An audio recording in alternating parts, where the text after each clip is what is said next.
नाज़रीन, आपने देखा कि किस तरह दमिश्क की सड़कों पर, किस तरह तेहरान में, किस तरह मशहद में, जिस तरह हलब में मिठाइयाँ बांटी जा रही हैं, लोग आतिशबाजी कर रहे हैं। आतिशबाजी के बाद लोग मिठाइयाँ बांट रहे हैं। किस वजह से? इब्राहिम रईसी की वफ़ात की वजह से।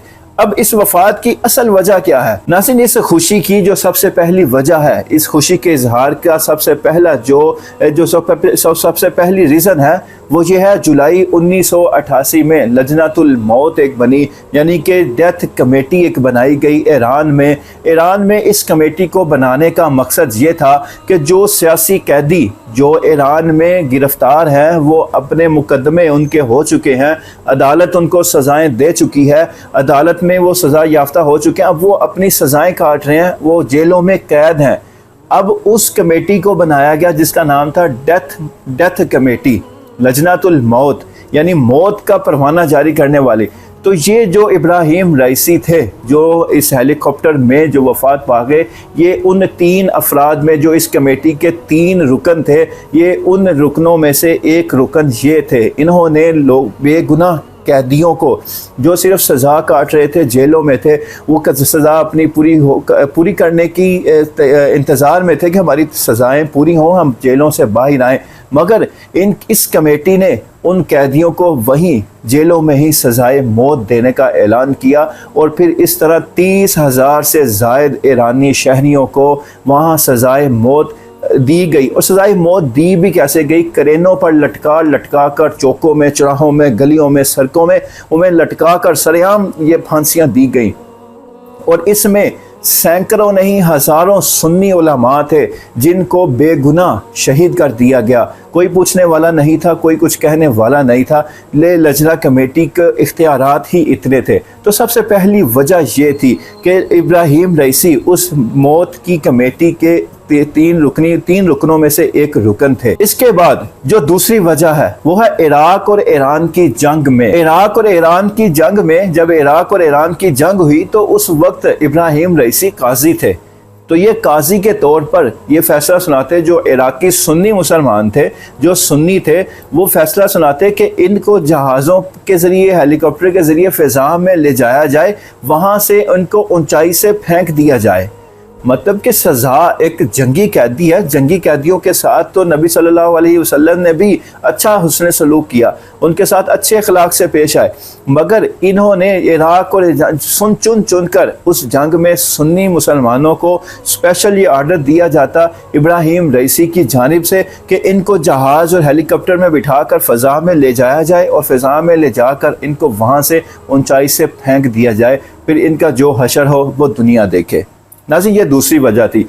तीसरी वजह आज जो शाम, यमन, इराक और ईरान में जो इस वक्त जंग चल रही है, शाम, यमन और दूसरे लीबिया और दूसरे ममालिक में, शाम, यमन और इराक में जो इस वक्त जंगें चल रही हैं, वो सुन्नी और शिया आपस में लड़ाई वो ज़्यादा है। बाकी ममालिक भी तो शामिल हैं, मगर सुन्नी और शिया की लड़ाई आपस में वो असल लड़ाई वो है। तो वहाँ पर ईरान ने क्या किरदार अदा किया? ख़ुसूसन इब्राहिम रईसी के आने के बाद वहाँ पर जंग, वहाँ पर बमबारी ख़ुसूसन सुन्नी मुसलमानों पर की जाती थी। सुन्नी मुसलमानों को चुन कर शहीद किया जाता था। वहाँ पर सुन्नी उलमा को, सुन्नी मुजाहिदीन को, सुन्नी जो जमातें थी उनके कायदीन को चुन कर शहीद किया जाता था। शहीद करने वाले कोई और नहीं थे, ये ईरानी होते थे। और ईरानियों की पुष्पनाही करने वाले ये ईरान के सदर इब्राहिम रईसी थे। यही वजह है, यही 3 बड़ी वजह जो मैंने आपको बता दी हैं, यही वजह है कि आज हलब में, दमिश्क में, इराक में, यमन में, गज़ा में, फ़लस्तीन में लोगों ने जब इब्राहिम रईसी की हेलीकॉप्टर गिरने की इतला सुनी, उसके बाद मरने की इतला सुनी, तो लोग सड़कों पर निकल आए। लोगों ने जश्न मनाया, लोगों ने मिठाइयाँ बांटी, लोगों ने खुशी से भंगरे डाले। ये मनाजिर आप पहले देख चुके हैं, मैं आपको अभी भी स्क्रीन पर दिखा रहा हूँ कि ये मनाजिर कहीं और के नहीं हैं, ये इन ममालिक के हैं जहाँ पर मुसलमानों को शहीद किया इब्राहिम रईसी ने करवाया। इब्राहिम रईसी सरपरस्ती करता रहा कि मुसलमानों, सुन्नी मुसलमानों को वो शहीद करवाए। ये एक हकीकत है। ये हकीकत अगर आपको समझना है, ये एक तफसीली वीडियो बन जाती है अगर इस हकीकत को खोल कर बयान किया जाए। इसलिए अगर आप इस चीज़ के ऊपर सर्च करना चाहें तो गूगल आपके सामने है, यूट्यूब आपके सामने है। आप गूगल खोलें, यूट्यूब खोलें, वहाँ पर सर्च करें तो फिर आपको सारी तहकीकात खुद आपको मिल जाएंगी और ये बात आप मानने पर मजबूर हो जाएंगे कि वाकई इनको खुशी मनाने का हक हासिल था।